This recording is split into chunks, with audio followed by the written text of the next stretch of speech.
Kahit pasalamat ka sa mga halat. Mahal, salamat ni Pimuntan kami mag-ihatag. Salamat ni opportunity nga na ng Lord. Salamat sa mga lalangin yung ginubo, Lord God, na ikaw nagasaad nga hindi yung biyaan spiritually, financially, o sa tanan na mong gikinahanglan na sayo na kanaman. Salamat sa mong kayo, sa pagpadayon ng mga hindi kabutagon.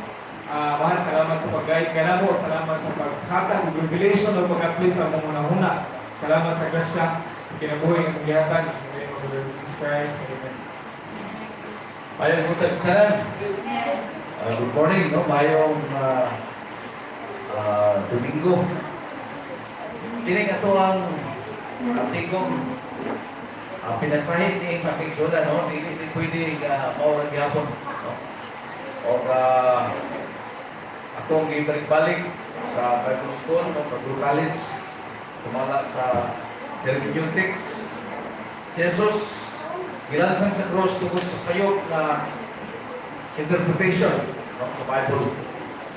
Si Rudy Maria sa CIT sa una, dito sa klasa, sa Cebu, nagsulong sa ikagalingon tungkol sa sayop na pag-translate sa Bible. Kita kung dili na ito uspo ng atong una-una, kung dili na ito isentido ang atong una-una sa tinuod na kahintang, orang yapon, may ito. Mga ang tanang grupo, tanang simbahan, tanang kahintang it is Babylon. Babylon means confusion. Relihiyon, grupo, pundok, brotherhood, pareha na sila. Ang Kristo na yani siya uspon nato atong una unless you change your mind, you will not know the will of the Father. Unless na mausap ta, wala na, the first Timothy 2:15, mingon ang Biblia study. What's the purpose for study? To see yourself. Yourself means your personal. Ipakita ang iyong kagalingon. What's the purpose? Nanong mo study ka to show yourself. Sa lain o mabaw na pagbubalik so on study to learn yourself, to know yourself, to preach yourself. Walihan mo ang iyong kagalingon. Hindi mo may kay tabuwali sa uban, pero ang atong kagalingon, huwag kay takasabot, huwag takahibalo, kung sanay na itabo na ito. We don't know where it can mess or what the word says, mga igsoon na. Kung sa may sa Bible na study to preach yourself, why you preach? Anong may magandang buwali sa uban? Yan mingon si Pablo, no, study to preach yourself. Why? Because you are approved. You are approved, past tense ang approved niya mga igsoon. It means, kinahanglan makumbinsirin mo kagalingon na you are approved. Unless you are convinced that you are approved and you know who you are, that you are the beloved, you are the sons, and don't preach to others.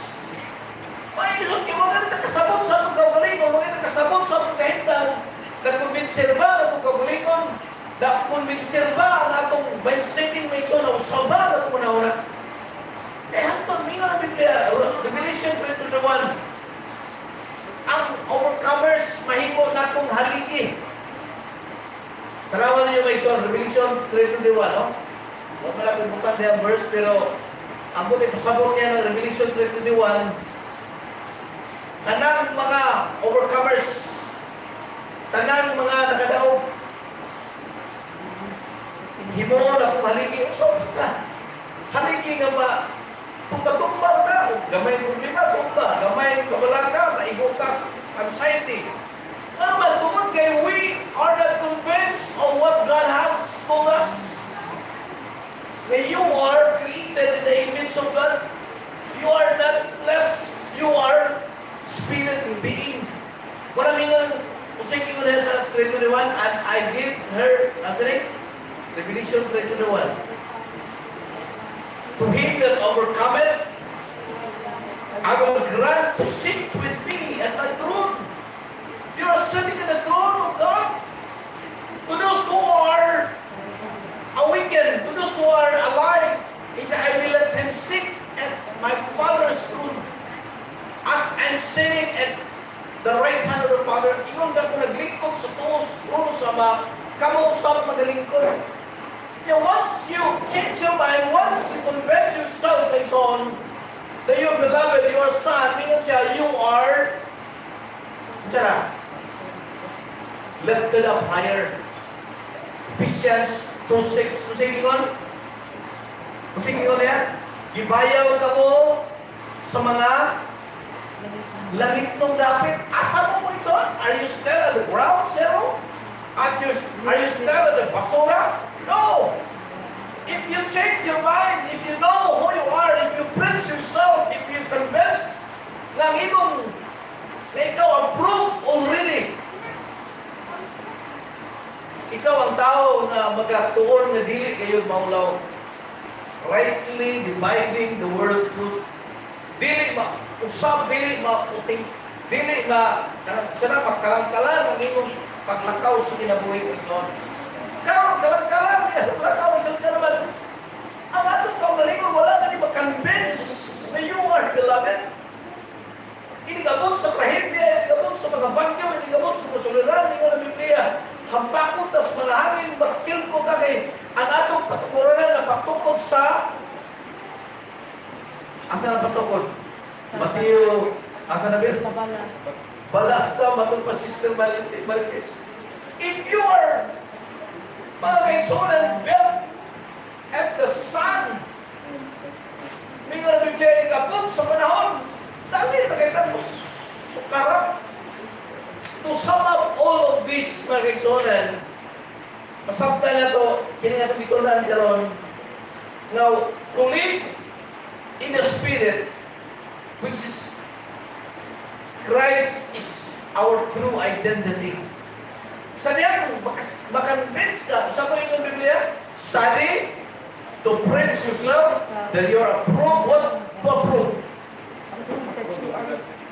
Na you are beloved. Hantod na, makasabot kita, mawalihan na ito kung maguling ko, lumingon ka, you are the beloved, you are in the Spirit. Our identity is Christ. The way of avoid problem, mga kaibigan, and sickness, and other issue concerning our body. Hindi ba na ito ba? Kinahanglan na ito ang divine principle. Tingnan divine principle. That the Spirit is given to rule over our body. Ang Espiritu, ang reality, ang identity, maunay mo patigbabaw, maunay mo rule, maunay mo mando sa itong lawas, which must come under its control. Wala nga, mga kaibigan, in the spiritual terms. This means the heavens must rule over the earth. Os mo na ko ha, ang langit kinahanglan mumando sa iyo. Tawag sa bayan sa mga na. Dahil, Marjorie. Pagkas Bible College dahil. Heavens must rule over the earth. Kung sa mga na. Ang earth, which is your body. Kini, mo pa rin nag-demand ka na daw. Di ba pa mo, kadanghan mong dimay mo, tawag na nilawas. Ano ba? Mo rin nag-control, dili ang heaven may nag-control, dili ang langit may nag-control, by its own. All the problems we face affecting our body stem from the carnal mind. Gikan sa carnal mind. And your carnal mind is the serpent. Mo ng serpent may on the carnal mind. Carnality is the serpent may on. Akong gusto ko nga mo gamit mo sa espirituhanong linti. Ayaw mo gamit sa physical na linti. Kaya kung mo gamit mo sa physical na linti mo sa gunto mo o niya mapandol mo may on. But if you will use the spiritual terms o the spiritual lens mga kaibigan, makasabot kita nga ang tanan o posesyon sa Dios o sa iyang kabubuton niligta because of carnality. Consciousness of knowing of good and evil. Once mo pop up ang consciousness of knowing, diya, magsugod mga kaizonan. Because man was created first of all to become a dwelling place. Sa naging gama niya, he got the dust on the ground, he formed it.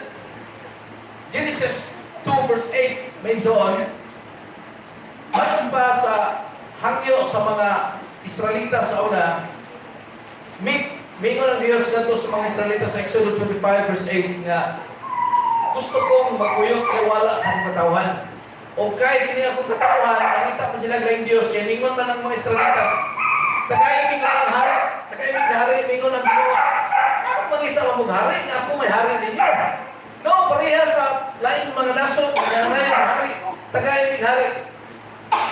So kitagalan silang hari, kasi silang hari ang ihatag sa Israel. Bro. Unan, pinakataas, ilang himong hari. Unya, si Saul kay giingnan siya patya ang tanan, huwag mo niya patya, gibilin man niya mga gwapa. Gibilin niya mga tambok ng mga baka. Mingon si Samuel, ngano man ito? Ngano kadugog kong saba sa mga badyaw? Badyaw. Kalabang bugaw-buhok ba? Ngano nakadugog kong saba sa mga baka? Siya, kanang propeta. Wala namang patya mga tambok, kaya ang ihalat sa Ginoo sa awa. Gigamit nila ang ilang mindsetting sa pantalya para gamiton sa Ginoo. Para lang mas masyaw. Para lang mas masyaw. Para sa Ginoo. Dawatan ni Padre, dawatan ni Pastor. Para sa Ginoo. Di kas masyaw ba? Mga igsunan, wala nga, tungkol nili, layas ang Israel, bungkag sila, mingon ang no, let them make me a sanctuary. Eh, mao mo na yung original, sa Genesis 1:26, gigama niya ta, Espiritu, o niya, tungkol kaya kinahanglan maglawas, wala, ang purpose ni mention Genesis 2:7, the Lord brought forth manifestation of Himself, clothed in the body, made from the dust of the earth.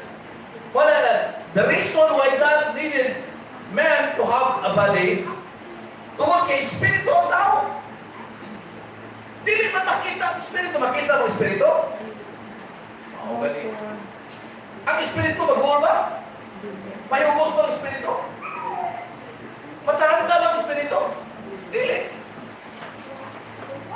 Wala na. Aron ma-declare ang Espiritu mag-exonan, ingon siya,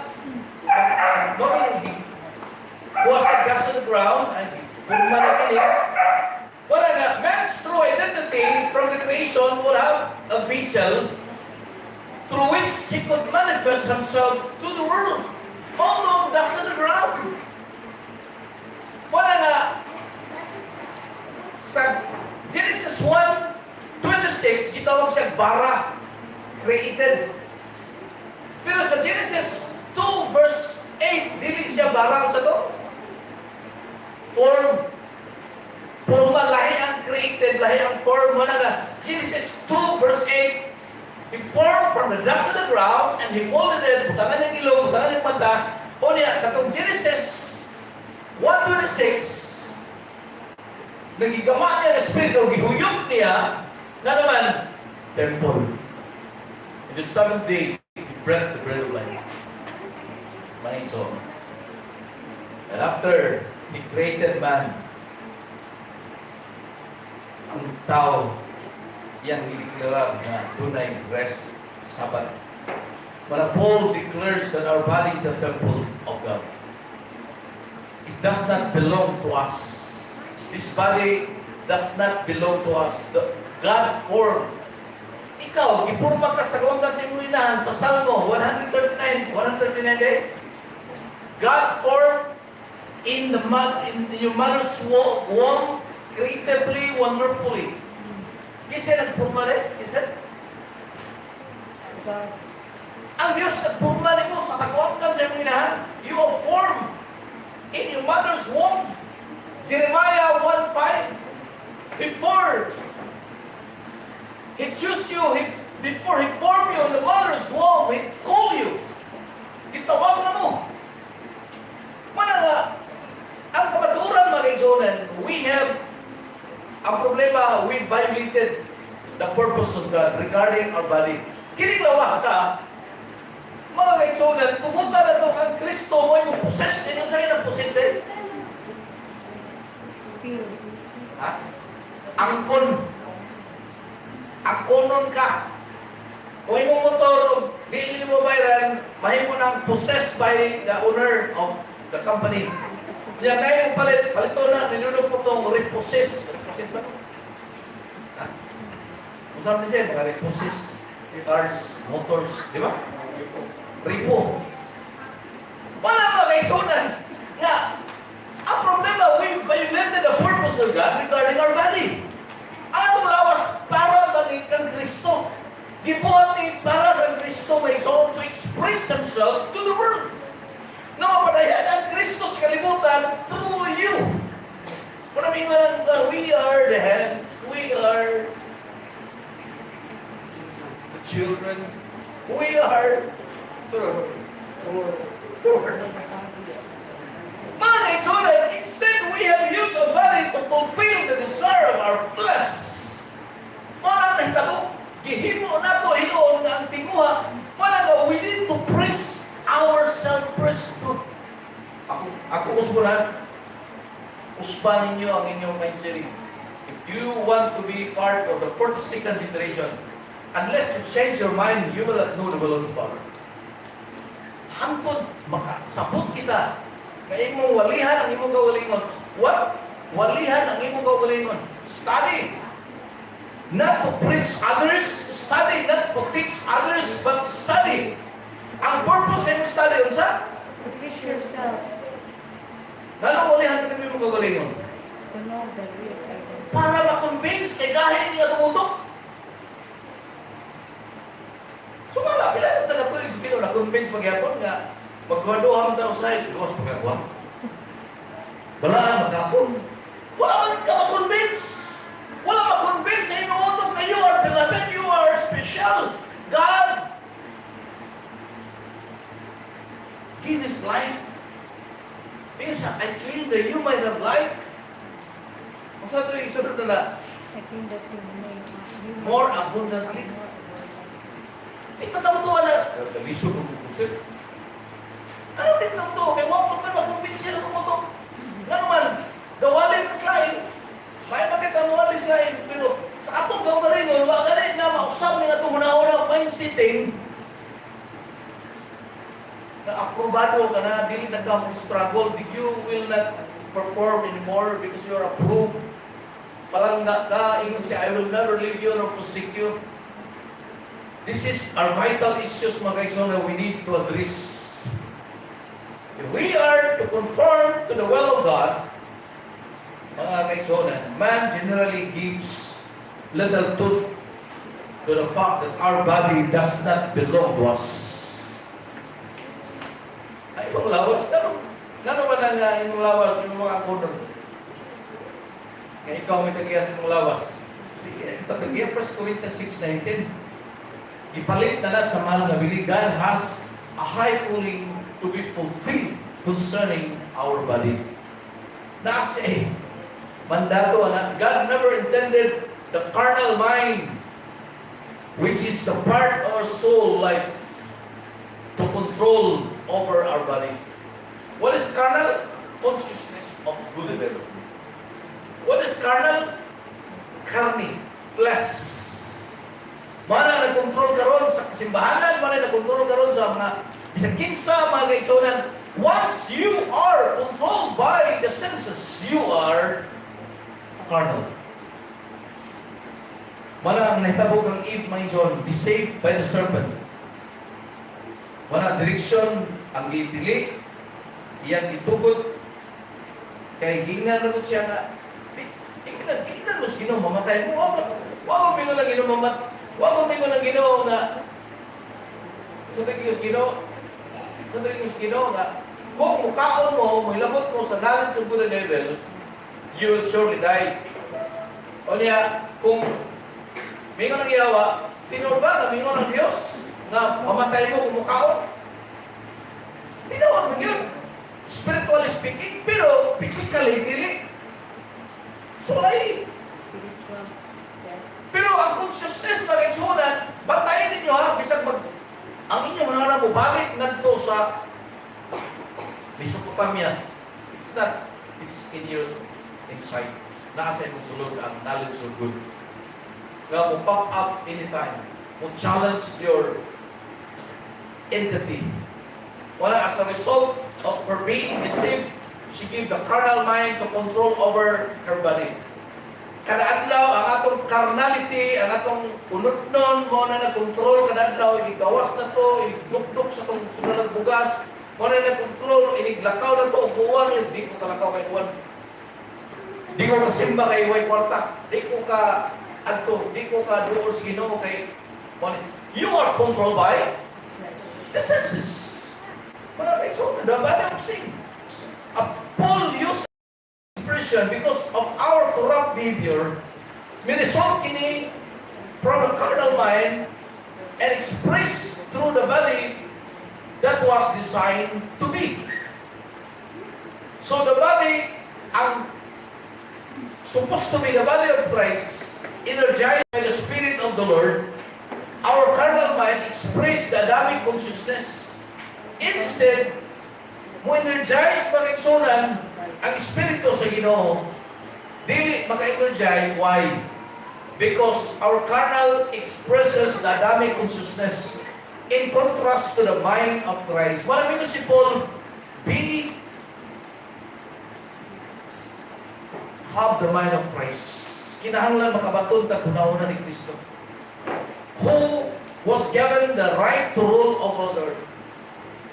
Kuna kong igsoon, when God created man, He created man, male and female. Kung sa may sabot ng male and female, Sister Bless, it means you have the power to reproduction. So man has male and female. God has male and female. Nga, you will reproduce without help others. Na naman, you have that character. Naani mo ng characteristic ng John. Wala nga, ang nahitabo na to, imbis ang role unta sa atong body is the earth, the heavenlies, the celestial inside of us. Mo ni role, unsa ang role dali? Ang Espiritu over our flesh. Pero, pamunta na, kinsa naman nag-role kasagaran. May control by the flesh. Dali rata makaranta, dali rata maratol, mga kaigsonan. Wala, to rule over the earth, over our body, however, this one who is declared to be Lord, nahin po naman Ginoo ning atong flesh, mga kaigsonan, nga imbes mahimo ni expression ni Kristo, instead become the expression of Christ, nahimong expression of Adamic mind and subject to sickness, pain, suffering, and finality. Nahiba kung may isong kung makonvincer na itong ito, makonvincer na ang imong kalag, ang imong soul. Saan ito ng soul gani? Ha? Consciousness. Kung saan ito ng soul, that's your garden. Soul is your garden. Diha, sa garden mo itanong ang tanan. Pwede mo magtanong sa forest? Dili, walay nagtanong mo forest. Sa forest, ang sagbot, dili na nimo habukan, dili na nimo gunahan. Muturok ang sagbot, bisag walay guna-guna. Muturok ang sagbot, bisag walay bisbis. Pero sa garden, dili. Ang garden, Sister Mistia, yung habukan, yung pumahon, yung bisbisan, sa kanunay, sa kukma nga diunay. What's the purpose? Why not forest? Anong garden man? Ha? Why he make a garden and mingon siya, keep the garden, tend the garden, guard the garden. Maris, ang guardian na ito yung garden, Maris. Kaya diha sa garden, anak na ito ipugas ang tanan. Tanang binida sa garden, wala na. If you plant mga kaigsunan sa imong garden,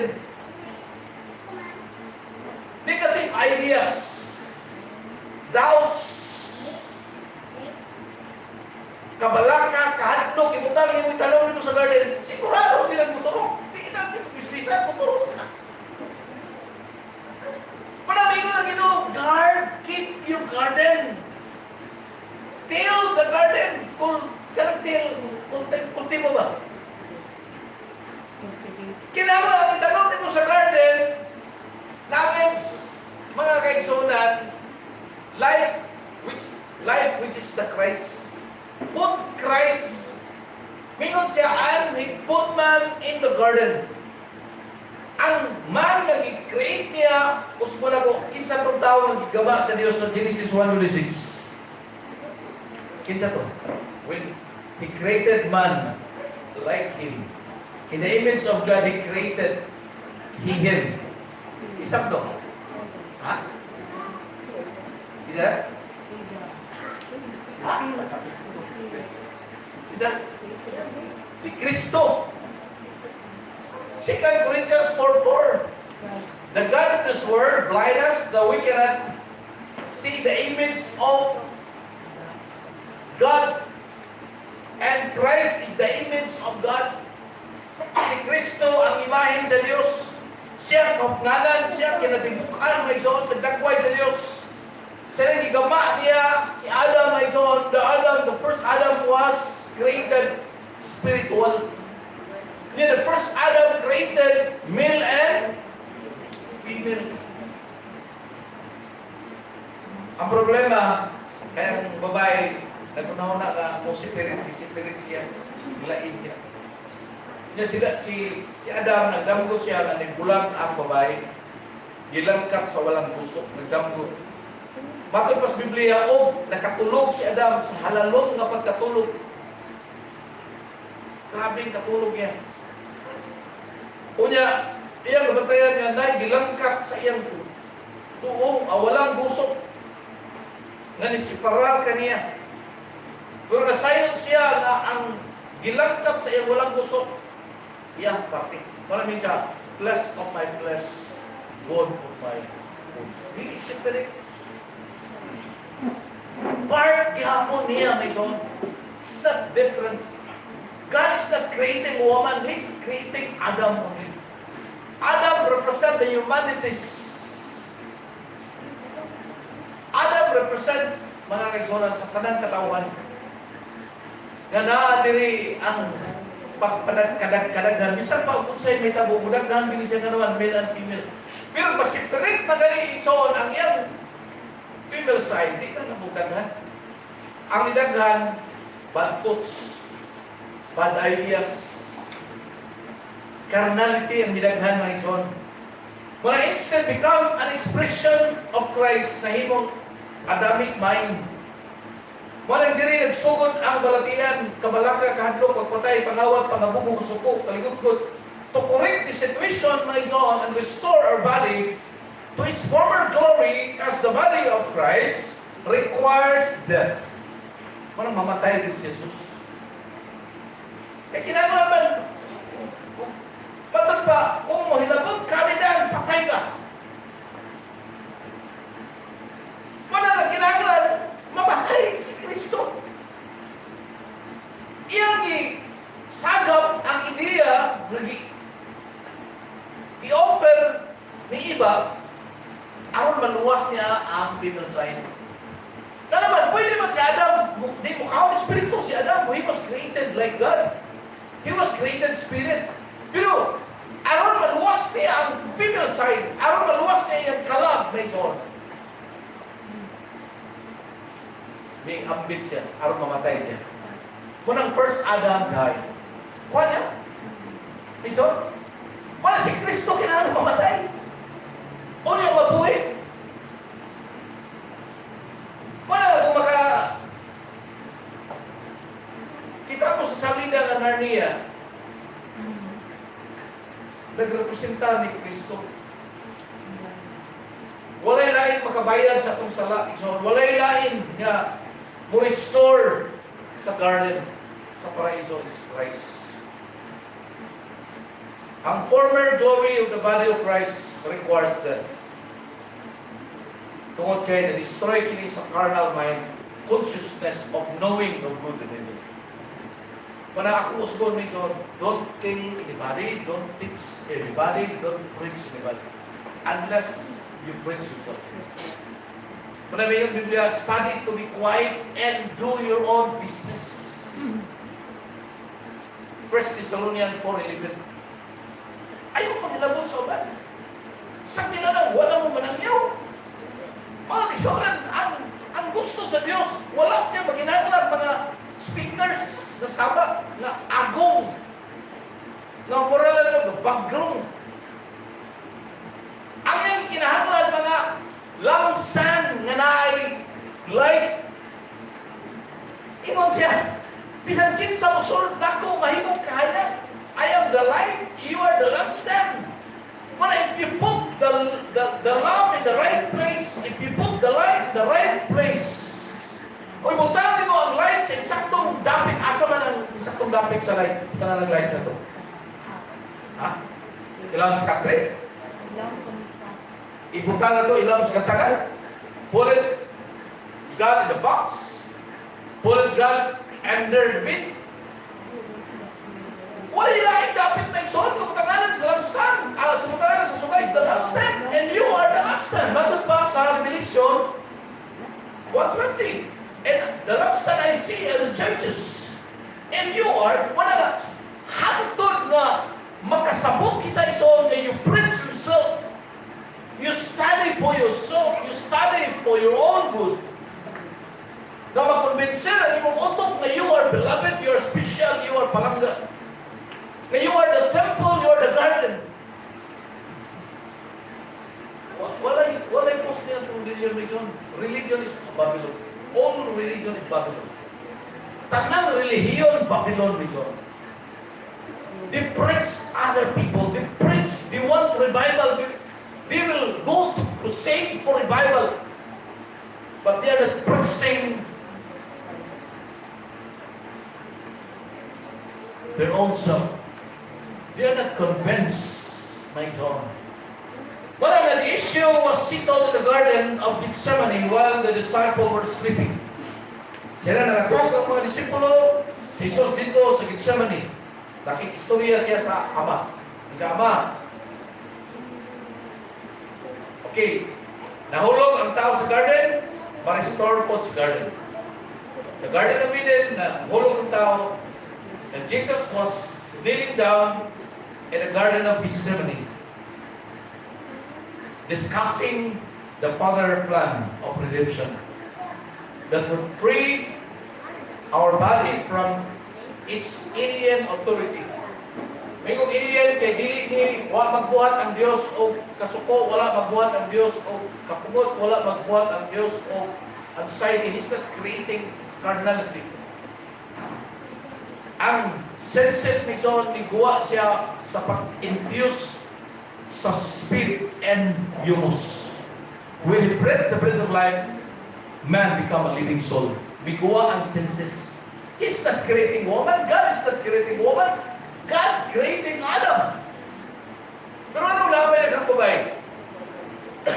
My God. Dili babae literal, ha? Sa pag-unawa mo ang babae literal, kaya minsan pag lalaki na ang tabihan, babae na siya. Bisag lalaki pala siya, kung kontrolado siya sa senses, babae na siya. Bisag lalaki pala siya, kung dali na siya maratol, babae na siya. Na naman, that makes your part of the senses. Wala ba ito ni Paul na ayaw pa uli ang babae, wala siya mingon literal na woman. Na ito nga maayo kay babae na lalaki ang bilang mindset. Na yung mga babae nga, babae sila pero powerful kaya sila leadership. Na ako yung mga lalaki, mas ko tayo. Yung babae, dali na maraton. Wala siya, it's not literal, but it is allegorical.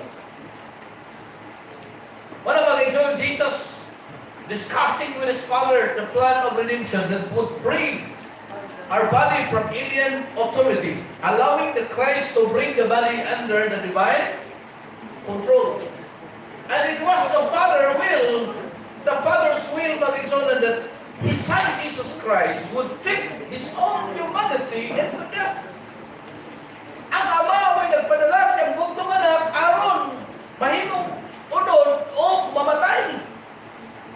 O tungod niini may sunan, test death for every man. Pinawi sa kamatayon niya ang tangang tao namatay, releasing all human or mankind from destructive influence of carnal mind. Hangtod makasabot kita na namatay na ta, wala yung si Paul. I am crucified with Christ, nevertheless I live. Christ lives in me. Siya na ang nabuhay may John. But ang influence sa carnal mind and praying the body, mahitabo itoon sa kamatayon ni Jesus. When He signed the contract with God as the only one who had never been deceived by the serpent. Si Kristo ra ang wala yun malimbungi sa mapintas. And had the power to take back on our behalf spiritual sovereignty over our body, releasing us from the power of the serpent or the carnal mind. Wala ba ako hangyo mga isona? Please. Wala ako ngayon, I'm not after men because God is after you.